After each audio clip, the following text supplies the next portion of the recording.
తిరుపతిరావు గారు. ఎస్, శాంతిప్రసాద్ గారు, ఆ భట్టు దేవానంద్ జస్టిస్ గారు అనుకుంటా ఆర్డర్ ఇచ్చారు, అది ఓకే, అదైనా అమలుపరచమని అడుగుతా ఉన్నాం. అప్పట్లో కొడాలి నాని గారు సంతకం పెట్టమంటే ఏమన్నారంటే, చంద్రబాబు నాయుడు అమ్మఒడు కట్టించాడు దేవాలయాన్ని అంటే నేను అనకూడదు, క్షమించాలి స్వామిని గురించి కొన్ని అక్కడ మాట్లాడకూడదు, అంత బరి తెగించారండి. రథం పోతే ఇంకో రథం తెస్తాం, విగ్రహం చెయ్యి తెగిపోతే ఇంకో విగ్రహం కాదండి, అది విగ్రహం కాదు, అది ప్రాణమున్న దేవుడు. సాంబశివరావు గారు, సార్ మన యొక్క చట్టాల ప్రకారం కానీ రాజ్యాంగం ప్రకారం మరి మీ పక్కన పేరు నాని గారు కూడా ఇవాళ గొడవ చేస్తున్నాడు సార్ ఏంటో. సరే, ఆ పిచ్చోడు గురించి మనకెందుకు లేదు, ఆడ పిచ్చుకుంటూ పోస్తుంటాడు. Right sir, okay. రెండోది ఏంటంటే, దేవుడు అనేది నిరంకారం కాదండి. చట్ట పరిభాషలో అది ఒక అస్తిత్వం ఉన్న బాడీ అండి. ఎస్, అది చాలా మంది గమనించట్లేదు. దేవుడి విగ్రహం అనే తల తీసేయటం అంటే మనిషి తల తీయటం సమానమేనండి. విగ్రహాన్ని పాడు చేయటం అంటే అది ఆ రకంగా ఇందరో ఇది నమ్మకాలు మనోభావాలతో కూడిన అంశం అండి. కాబట్టి దీని మీద ఎవరు వికిలిగా మాట్లాడినా అది వాళ్ళ వెకిలితనమో వాళ్ళ వెధవాయితనమో బయటపడుతుంది. అది కొడాలి నాని కానీ, ఈ బందర పిచ్చోడు, పెద్ద పాలేరు కుక్క, నేను ఎందుకంటే వాడు పేరు పెట్టి పిల్లలు వాడిని పాలేరు కుక్క అని వాడే పోల్చుకున్నాడు కాబట్టి, పిలిపించుకున్నాడు కాబట్టి, ఇప్పుడు వీళ్ళ గురించి మనం మాట్లాడుకోవడం కూడా అనవసరం సార్. మనం ఇక్కడ గమనించాల్సింది ఏంటంటే, ఒక అపచారం అనేది బయటపడిన తర్వాత ఒక క్రమ పద్ధతిలో ఆ అపచారం యొక్క జరిగిన విధానాన్ని బయట పెడుతుంటున్న సమయంలో వైవి సుబ్బారెడ్డి హైకోర్టుకి వెళ్ళి ఏం చెప్తాడు, విజిలెన్స్ సంబంధించిన విచారణ సంబంధించిన అంశాలు ఏది బయట పెట్టకూడదు అంటాడు.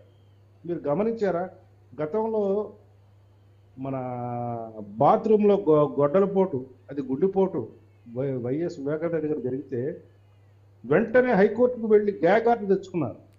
దీనికి సంబంధించిన అంశాలు ఎవరు కూడా బయట మాట్లాడకూడదు, ఏ మీడియా కూడా మాట్లాడకూడదని. కానీ వాళ్ళు మాత్రం చంద్రబాబు నాయుడు గారు చంపారంటూ ఒక తెల్లారే ఒక ఫోటో కత్తి రక్తం వేశారు, దాన్ని అట్లా స్ప్రెడ్ చేశారు. ఇప్పుడు కూడాను ఏంటంటే, ఈ యొక్క అపచారం గురించి విస్తృతమైన చర్చ జరగకూడదనే ఉద్దేశంతో విజిలెన్స్ వాళ్ళు చేసే విచారణ యొక్క దాని పరిధిలో వచ్చిన అంశాల నేపథ్యాన్ని, రిపోర్ట్ని బయటకు పెట్టకూడదని వైవి సుబ్బారెడ్డి హైకోర్టుకి వెళ్ళారు. పోతే ఈ తిరుపతి లడ్డు అపచారం గురించి బయటకు వచ్చినప్పుడు పలువురు ప్రజా ప్రయోజన వాద్యాలు మన రాష్ట్రం నుంచి కాకుండా పక్క రాష్ట్రాల వాళ్ళు, హిందీ రాష్ట్రాల వాళ్ళు సుప్రీంకోర్టు తలుపులు తట్టారు. తట్టిన తర్వాత ఒక 4 కేసులు పడిన తర్వాత, నా 4వ కేసు సుబ్రహ్మణ్య స్వామిది, 5వ కేసు వైవి సుబ్బారెడ్డి వాళ్ళది పొన్నబోలు ద్వారా. ఇప్పుడు వాళ్ళు ఏం చెప్తున్నారు, మేము న్యాయ విచారణకు సిద్ధమంటున్నారు. మీరు న్యాయ విచారణకు సిద్ధమైనప్పుడు హైకోర్టులో మీరు విజిలెన్స్ విచారణ యొక్క రిపోర్టుని బయట ప్రపంచానికి తెలియకూడదు అనే వాద్యాన్ని వెనక్కి తీసుకోండి. రెండోది, ఈ యొక్క జరుగుతున్న అంశంలో మీరు ఎటువంటి కాంట్రవర్షియల్గా మాట్లాడబాకండి. మీరు హైందవ మతానికి చెందిన వారు కాదు అనేది ప్రస్ఫుటంగా కనపడుతుంది మీ ఆచార వ్యవహారాల వల్ల. మీరు ఆచార వ్యవహారాలు కనపడుతున్నప్పుడు మా దురదృష్టమో, మా దరిద్రమో, ఆంధ్ర ప్రజలు చేసుకున్న ఒక పాపమో ఒక ప్రభుత్వాన్ని ఎన్నుకోవడంతో మీరు అక్కడ ఆ స్థానానికి వచ్చారు. అంటే మనం సింపుల్గా పెద్దవాళ్ళు చెప్పే మాటలో చెప్పాలంటే, కుక్కను తీసుకెళ్లి సింహాసనం మీద కూర్చోబెట్టారు. అక్కడ జరిగింది అది. మరి మీరు అక్కడ జగన్మోహన్ రెడ్డి రక్షక గోవింద్ అని శ్రీవారి గర్భగుడిలో ఎవరన్నా మాట్లాడతారండి? మనం విన్నామండి అసలు? మనం శ్రీవారి గర్భగుడిలో జగన్మోహన్ రెడ్డి రక్షకన గోవింద నామం తప్ప ఇంకొక మాట వినపడదు ఆ గర్భగుడి కానీ ఆ చుట్టుపక్కల ఆలయ ప్రాంగణంలో. మరి ఏమి విపరీత పోకడలు!